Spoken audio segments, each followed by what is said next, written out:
नमस्कार, मैं हूं आपके साथ मयंक। आज 26 तारीख है और देखिए आज सुबह सुबह जिस तरह से अमेरिका और इजराइल ने ईरान पर हमले किए, अब उसका बदला लेना ईरान ने शुरू कर दिया है। और जो खबरें इस वक्त आ रही हैं, ईरान ने बड़ा पलटवार किया है अमेरिका के ऊपर। अमेरिका के कई ड्रोन्स गिरा दिए गए हैं और अमेरिका के प्लेन्स भी हिट होने की खबरें आ रही हैं। देखिए, इस पे थोड़ा इंतजार करना होगा कितने प्लेन्स गिरे हैं इसको लेकर, लेकिन जो खबरें आ रही हैं उसके मुताबिक ईरान ने अपनी एंटी प्लेन मिसाइल्स जो हैं वो फायर की, डिफेंस सिस्टम से मिसाइल्स फायर की गई और उससे अमेरिका के कई ड्रोन्स तबाह हो गए, जिनकी तस्वीरें सामने हैं। लेकिन खबर यह भी है कि F-35 जेट्स जो कि ईरान के एयर स्पेस में अंदर घुसने की कोशिश कर रहे थे, उनको हिट किया गया है। देखिए, आरजीसी की तरफ से अभी जो खबरें सामने आ रही हैं ये दावे हैं, जैसी खबर सामने आएगी कंफर्म होगी मैं आप तक पहुंचाऊंगा। लेकिन ये ईरान की तरफ से जबरदस्त पलटवार बताया जा रहा है। हॉर्मूज में इस समय हालात ऐसे हैं,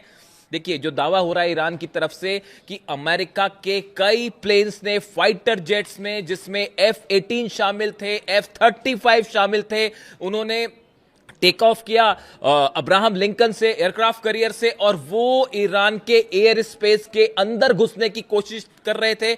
इसी दौरान ईरान की तरफ से जबरदस्त मिसाइल्स हमले किए गए, पलटवार किया गया, जिसके चलते कई ड्रोन्स गिरे हैं, प्लेन्स भी हिट होने की खबरें हैं और बाकी के जो काफिला लेके घुस रहा था अमेरिका, वो वापस लौट पड़ा है, उसे पीछे हटना पड़ा है। इतनी ही खबर नहीं है, खबर यह भी है कई एंटी शिप मिसाइल्स फायर की गई है, अबू मेहदी मिसाइल्स फायर की गई हैं और अमेरिका के कई जहाज जो कि फारस की खाड़ी के आसपास थे, उन्हें पीछे हटाना शुरू कर दिया है अमेरिका ने, क्योंकि ईरान की मिसाइल सीधा हिट कर सकती हैं अमेरिकन वॉरशिप्स को। जो इस वक्त की खबरें हैं, देखिए अमेरिका के प्लेन्स जो आ रहे थे वो वापस भागने को मजबूर हुए, इस तरह की खबरें हैं। इसके अलावा जो आज सुबह जो हमले हुए, उन हमलों को लेकर एक बड़ा अपडेट है। देखिए, आपने खबरें सब तरफ देखी होंगी, कई आइलैंड्स पर हमले हुए हैं। लारक, मैंने 5 आइलैंड्स आपको बताए थे, लारक पे हमले हुए हैं, खार्ग आइलैंड पर हमले हुए, केशम आइलैंड्स पर धमाके की खबरें हैं। लेकिन इसके साथ एक बड़ी खबर अब यह भी आ रही है कि ईरान के 2 न्यूक्लियर साइट्स के पास भी धमाके की खबरें हैं। अभी इसके बारे में और डिटेल आएगा, मैं आप तक पहुंचाऊंगा। खबर यह है ईरान के 2 न्यूक्लियर साइट्स पर धमाके की खबरें हैं, उन्हें निशाना बनाने की कोशिश की गई है और यह हमले इजराइल की तरफ से किए गए। देखिए, अभी सुबह जो जानकारी आई थी, जो सेंटकॉम ने जानकारी दी थी कि हमने अपने डिफेंस में स्ट्राइक की है, मामला ऐसा नहीं है, ये बड़ी स्ट्राइक थी, इसको डाउन प्ले करने की कोशिश की गई, लेकिन हमला बड़ा था। इजराइल के जेट्स भी इसमें शामिल थे, अमेरिका के जेट्स इसमें शामिल थे। अब्बास अराक्ची साहब ने एक प्रेस कॉन्फ्रेंस की अब से थोड़ी देर पहले और उन्होंने डिटेल में इसकी जानकारी दी है कि कहां कहां हमले किए गए। उन्होंने कहा हम आकलन कर रहे हैं कहां कितना नुकसान हुआ है। लारक द्वीप पर सबसे ज्यादा नुकसान की खबर है। अब उसके बाद ईरान की तरफ से बड़े ऐलान हुए हैं। पहला, इस समय जब मैं आपसे बात कर रहा हूं, हॉर्मूज में अच्छी खासी भिड़न जारी है, दोनों तरफ से हमले इस वक्त भी जारी हैं और ईरान ने बड़ा मिसाइल लॉन्च किया है हॉर्मूज के आसपास, अमेरिकन जहाजों पर, अमेरिकन एयरक्राफ्ट पर। अब देखिए, इसके अलावा जो खबरें हैं, ईरान की तरफ से 2 बड़े एक्शन हुए हैं। पहला तो ईरान के सुप्रीम लीडर मुस्तफा खामनेई का बयान सामने आया है।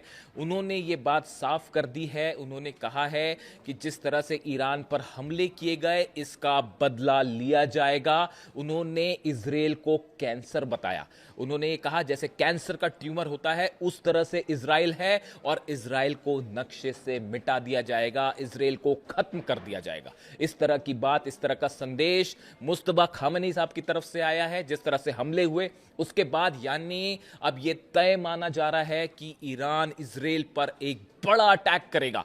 और देखिए, अगले चंद घंटे बहुत बड़ा डेवलपमेंट हो सकता है और शायद हम वैसी जंग फिर से देखें जो 40 दिन की जंग थी। इसके अलावा देखिए, बड़ी खबर यह है, ईरान के विदेश मंत्री अब्बास अराक्ची साहब रूस जा रहे हैं। अब से थोड़ी देर में वो रूस के लिए रवाना हो जाएंगे, उनकी पुतिन से मुलाकात होने जा रही है। देखिए, हालात यहां पर तेजी से बदल गए हैं, बिगड़ गए हैं।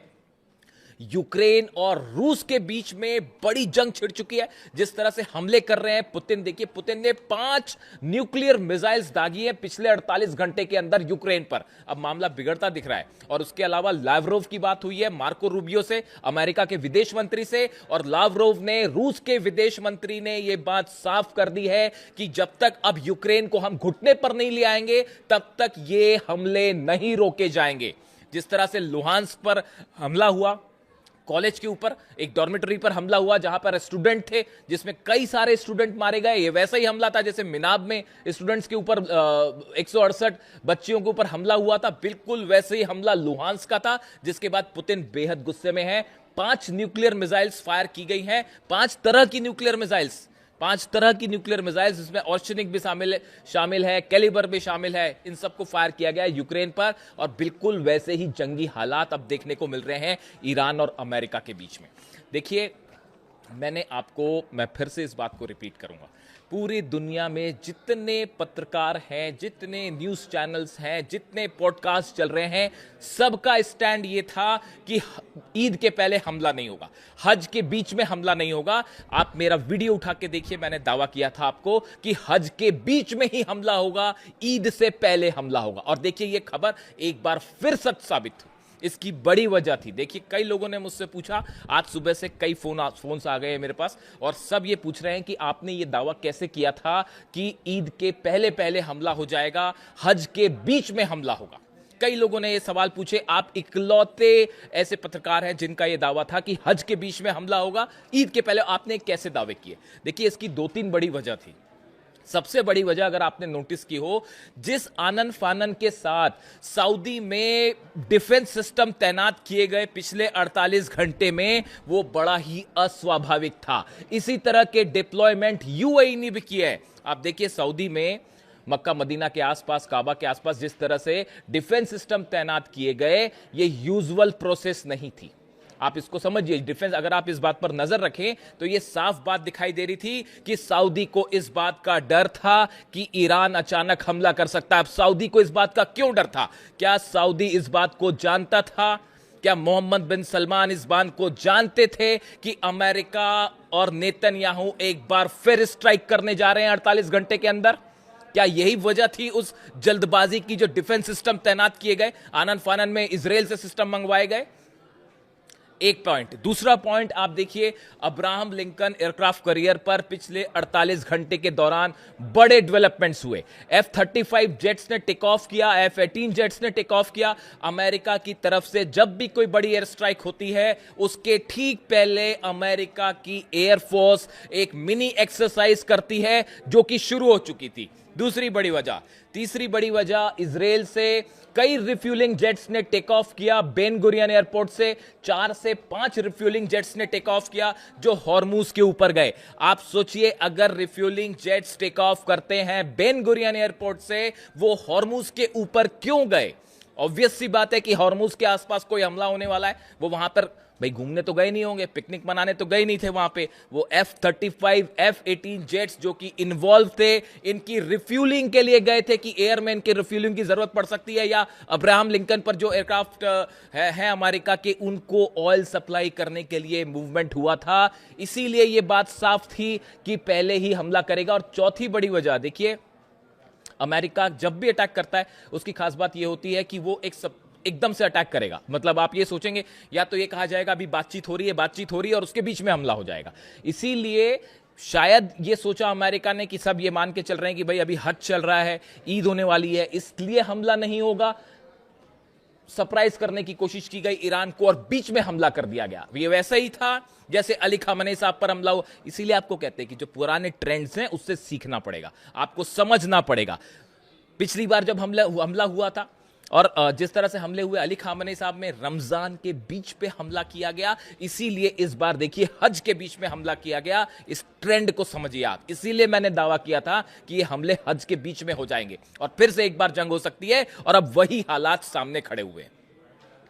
एक बार फिर धोखा हुआ। बड़े सारे लोग मुझसे पूछ रहे थे कि भाई आप डील के पक्ष में क्यों ना हो, किससे डील की जाए और क्या डील की जाए, उनसे जो हमले कर रहे हैं कैसे डील हो सकती है। बड़े बड़े तमाम दावे हुए, कितने लोग जो है वो खबरें चली कि अब ये डील हो गई है, वो डील हो गई है, ईरान यूरेनियम दे देगा। सब बेसलेस और फर्जी खबरें थी जो फैलाई गई थी पब्लिसिटी स्टंट के लिए। हमने डंके की चोट पे बात कही थी कि डील नहीं होगी, ईरान यूरेनियम देने का कोई सवाल ही नहीं है। और देखिए ये खबर भी साबित हुई। याद रखिएगा इस बात को।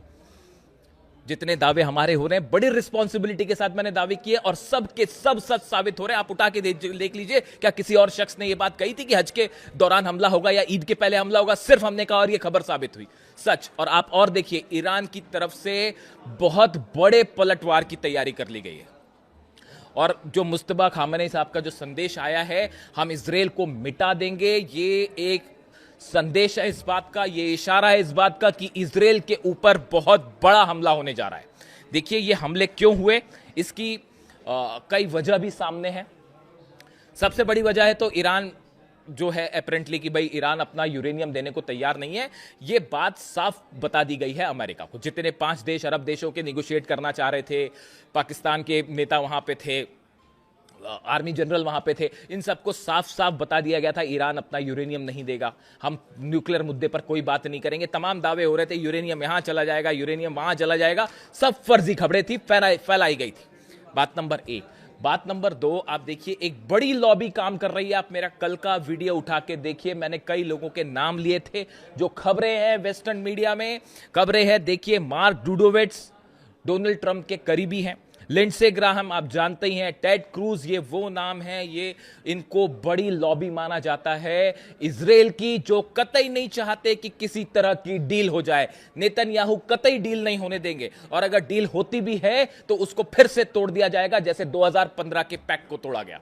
इसीलिए ईरान विश्वास करने को तैयार नहीं है, इसीलिए मुस्तफा खामेनी कह रहे हैं कि हम विश्वास नहीं करेंगे। और अब हालात ये है, देखिए बड़ी इस समय ईरान खास तौर पर हॉर्मुज में, चूंकि हमले आइलैंड्स पर हुए इसलिए अभी पूरा फोकस जो है हॉर्मुज में, और हॉर्मुज में इसको जंग कहते हैं, सीधी सीधी जंग छिड़ी हुई है। लेकिन अगले चंद घंटों में ईरान की तरफ से बड़ा मिसाइल अटैक हो सकता है।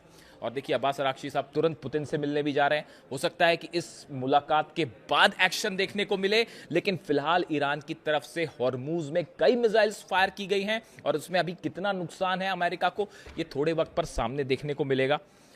लेकिन अभी हालात ये है कि ये बात साफ हो चुकी है कि कोई डील जैसी संभावना नहीं है, पूरी तरह से खारिज है। अब्बास अरागची साहब की प्रेस कॉन्फ्रेंस थी अब से थोड़ी देर पहले, और जो बातें उन्होंने कही, उन्होंने कहा कि हमारे को बिल्कुल बदला लेने का पूरा अधिकार है। उन्होंने कहा इंटरनेशनल लॉ, यूनाइटेड नेशंस के चार्टर को अमेरिका ने तार तार कर दिया है। हम एक बार फिर बात कर रहे थे, इजराइल की तरफ से बीच में ये हमले हुए हैं, तेहरान पर भी हमले हुए हैं, तेहरान के आसपास भी धमाके हुए हैं, 2 न्यूक्लियर साइट्स पर धमाके की खबरें हैं।